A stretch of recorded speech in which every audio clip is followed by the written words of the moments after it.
Hello, brains. I say that to you because if you think about it, it wasn't really you that decided to come here today. It was your brain.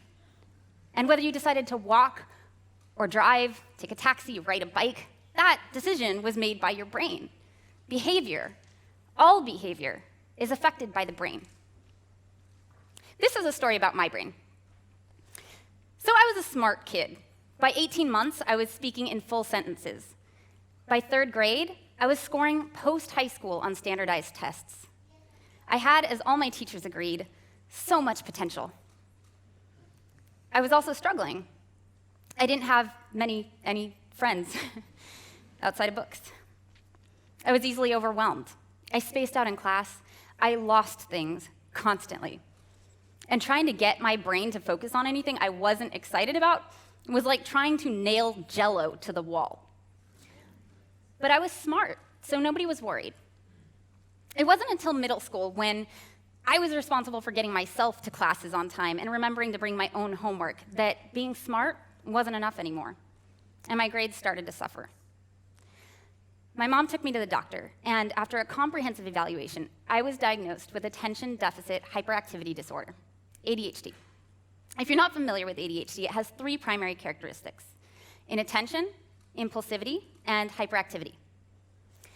Some people with ADHD have more of the inattentive presentation. Those are the daydreamers, the space cadets. Some have more of the hyperactive, impulsive presentation. Those are the kids that usually get diagnosed early. But the most common presentation is a combination of both.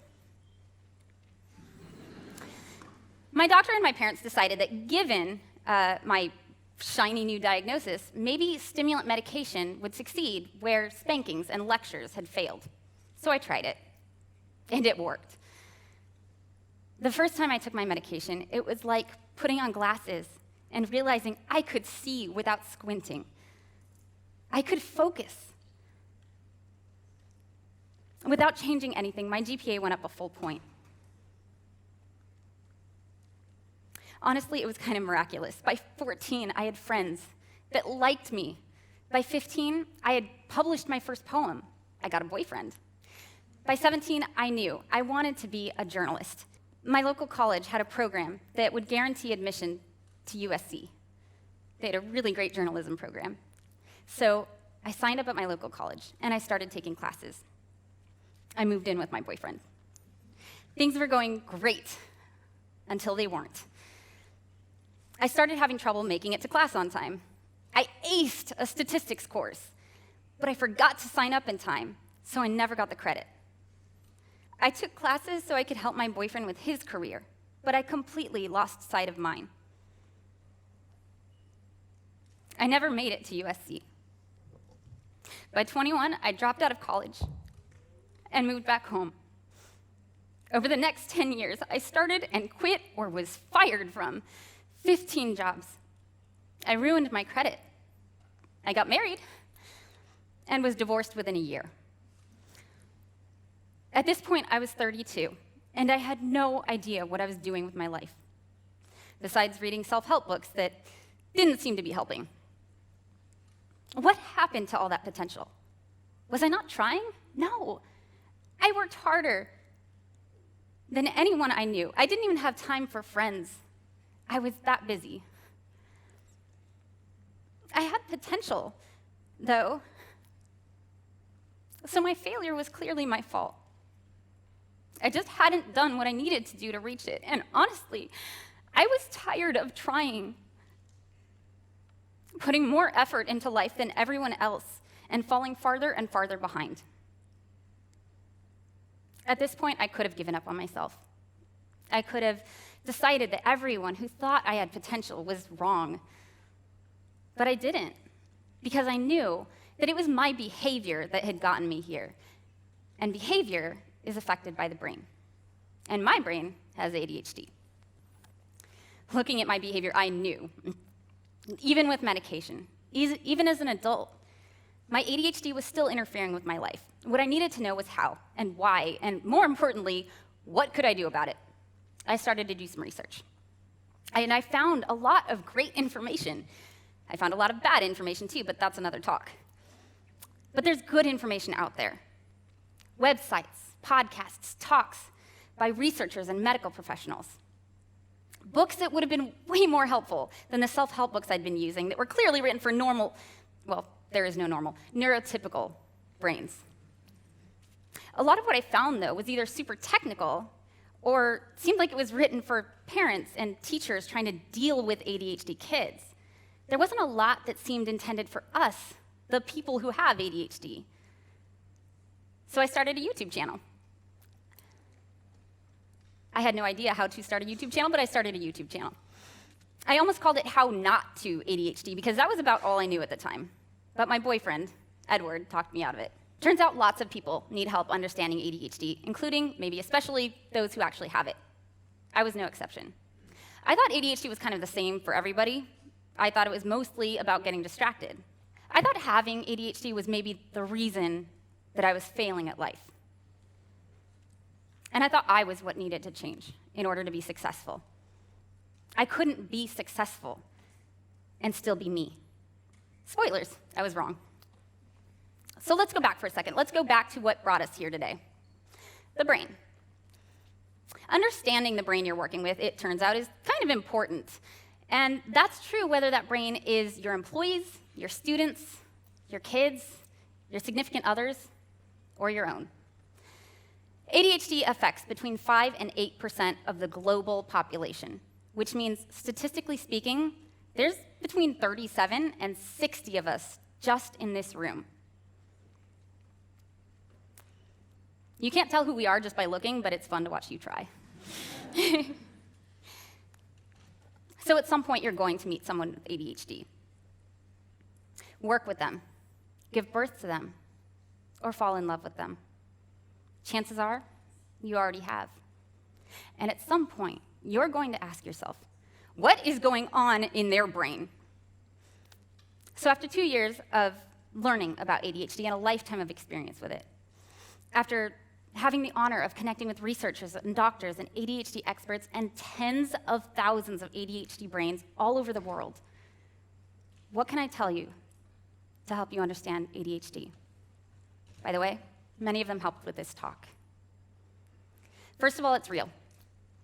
It's not bad parenting or lack of discipline. ADHD is a neurodevelopmental disorder. It's currently the most well-researched mental condition, and there are actually measurable differences in the brain. These differences are larger in children, but for most people, they never go away. In other words, adults have ADHD too. While rates of ADHD diagnosis are increasing, it's not because of an increase in sugar or technology or lack of spanking. It's not. Any more than people drowning in swimming pools is because of Nicolas Cage. Correlation does not equal causation. Those are real numbers. It's from both an increase in understanding that ADHD exists, that girls, adults, and gifted students can have it too. And ironically, a lack of understanding that being hyper, misbehaving, or struggling in school does not mean you have ADHD. ADHD is more serious than I realized. The primary characteristics in inattention, impulsivity, and hyperactivity don't sound all that serious, and I didn't think that they were, but in real life, they translate to people getting into more accidents, being more likely to get fired, get divorced, significantly more likely to struggle with addiction. I learned that ADHD is on a spectrum. Raise your hand if you've ever lost your keys or spaced out in the middle of a lecture. If you're not raising your hand, I'm going to assume you spaced out in the middle of this one.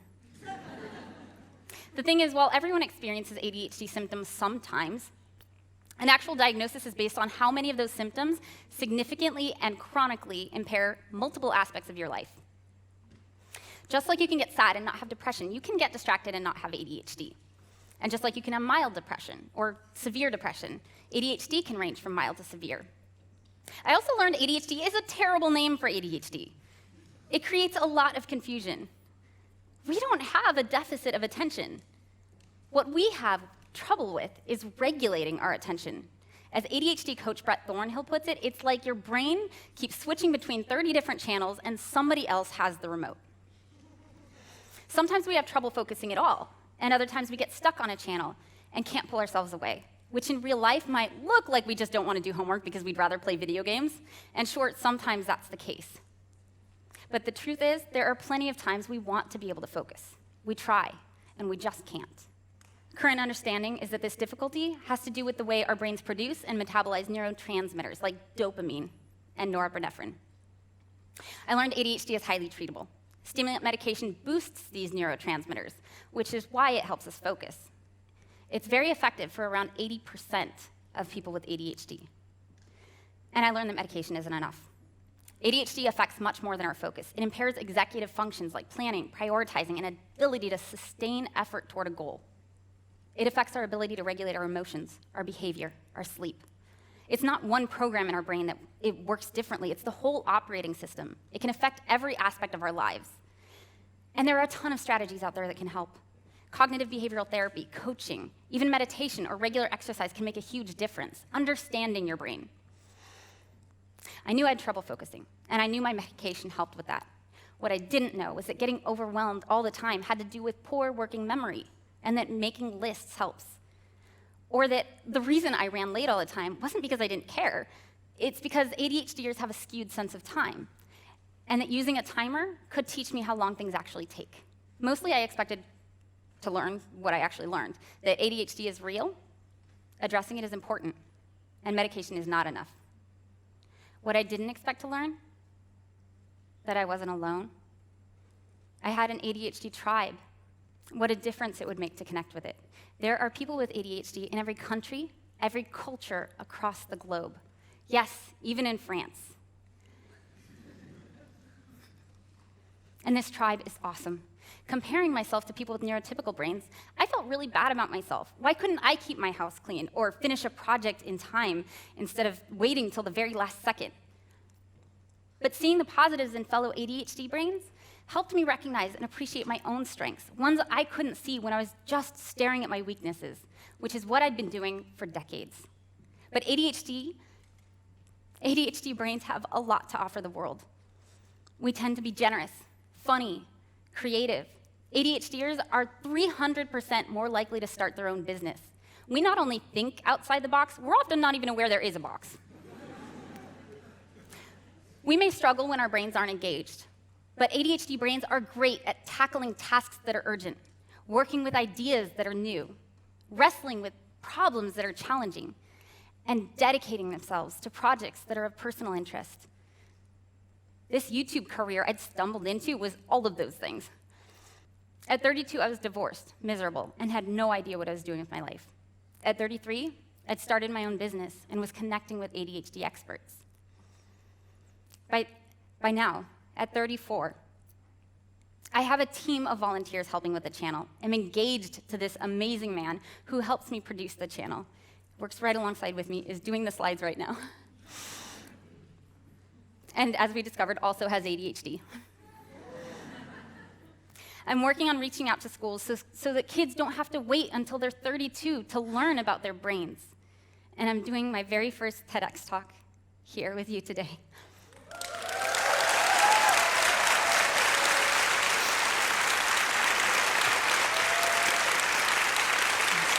But wait, there's more. Wait.